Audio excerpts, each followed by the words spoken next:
Terima kasih Anda masih bersama saya di acara Kikendi, dan saya akan melanjutkan pertanyaan mengenai pengalaman spiritual aslinya ketika dinyatakan mati suri.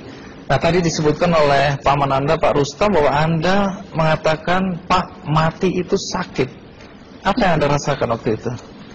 Rasa dada sesak, terus sakitnya tuh seperti ditusuk pedang, terus seperti kulit binatang dikuliti hidup-hidup. Sakit sekali waktu itu rasanya. Sakit sekali. Terus di dada saya terasa sesak.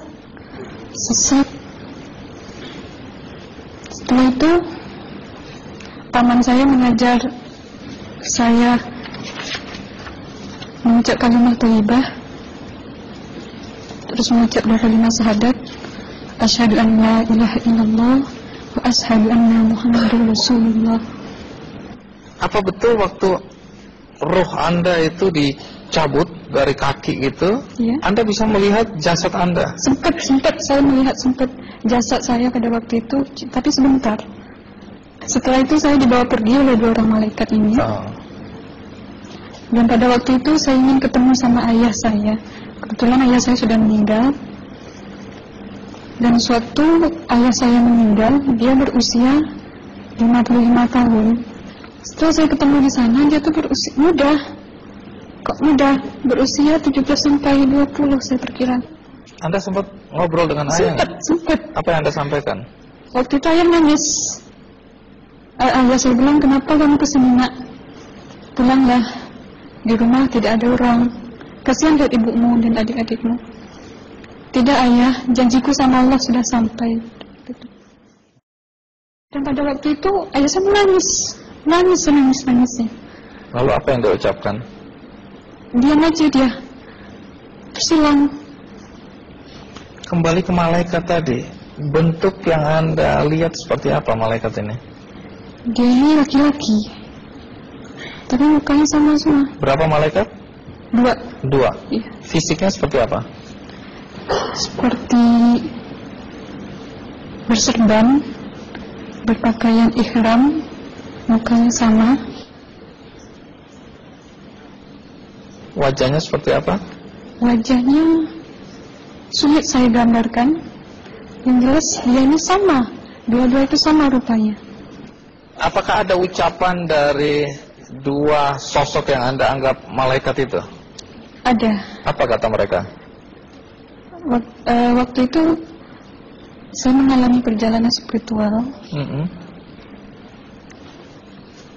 Saya disoal oleh malaikat itu dengan sebutan ma ayyutuka, siapa Tuhanmu, katanya.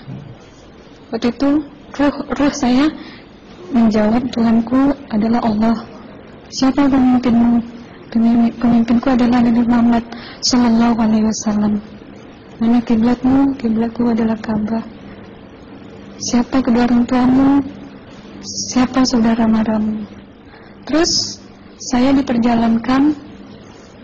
Setelah itu kedua orang malaikat ini memimpin tangan saya, tangan kiri saya, membawa saya ke satu tempat, menduduki saya di sebuah kursi. Pada waktu itu kursinya tuh empuk, mungkin 8 busanya ya, cantik. Terus di sana saya duduk. Di sebelah kanan saya ada tiba-tiba berwujud seorang perempuan yang mengaku amal. Kamu siapa? Kata saya. Aku adalah amalmu semasa kamu hidup di atas dunia. Dan selama kamu di sini, saya akan menemanimu sampai yaumul akhir, itu katanya. Dan pada waktu itu saya melihat perempuan-perempuan solehah berpakaian muslimah, berkerudung, mencium pipi kanan, pipi kiri. Mungkin salam perkenalan pertama waktu menduduki di situ. Setelah itu saya dihijrahkan lagi, dibawa oleh dua orang malaikat ini lagi, melihat dosa-dosa besar ya. Di sana saya diperlihatkan ada seorang laki-laki memikul besi di bahunya. Saya perkirakan besi itu mungkin beratnya tuh berton kali ya. Berat sekali ya. Berat sekali. Terus dia berjalan nggak sampai-sampai ke tujuannya. Berlumuran darah nanah, baunya na'udzubillah misalnya. Bajunya tuh sobek-sobek. Waktu itu roh saya disaksikan oleh Amal.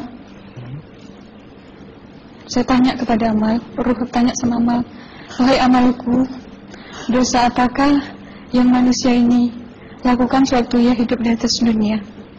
Amal menjawab pada waktu itu, sewaktu manusia ini di atas dunia, dia ini adalah menyantet orang, meneluh orang, sehingga dia berjalan nggak sampai yaumul akhir katanya. Yang kedua, saya melihat ada seorang laki-laki saling bunuh-membunuh. Sebentar kayak gitu lagi. Waktu itu, suatu manusia ini hidup di atas dunia, dia adalah seorang pembunuh, hingga dia tidak mau bertanggung jawab terhadap orang yang dibunuhnya. Terus yang ketiga, saya melihat ada seorang laki-laki dihujam kemaluannya pakai besi panas, timah panas itu ya, hingga menembus.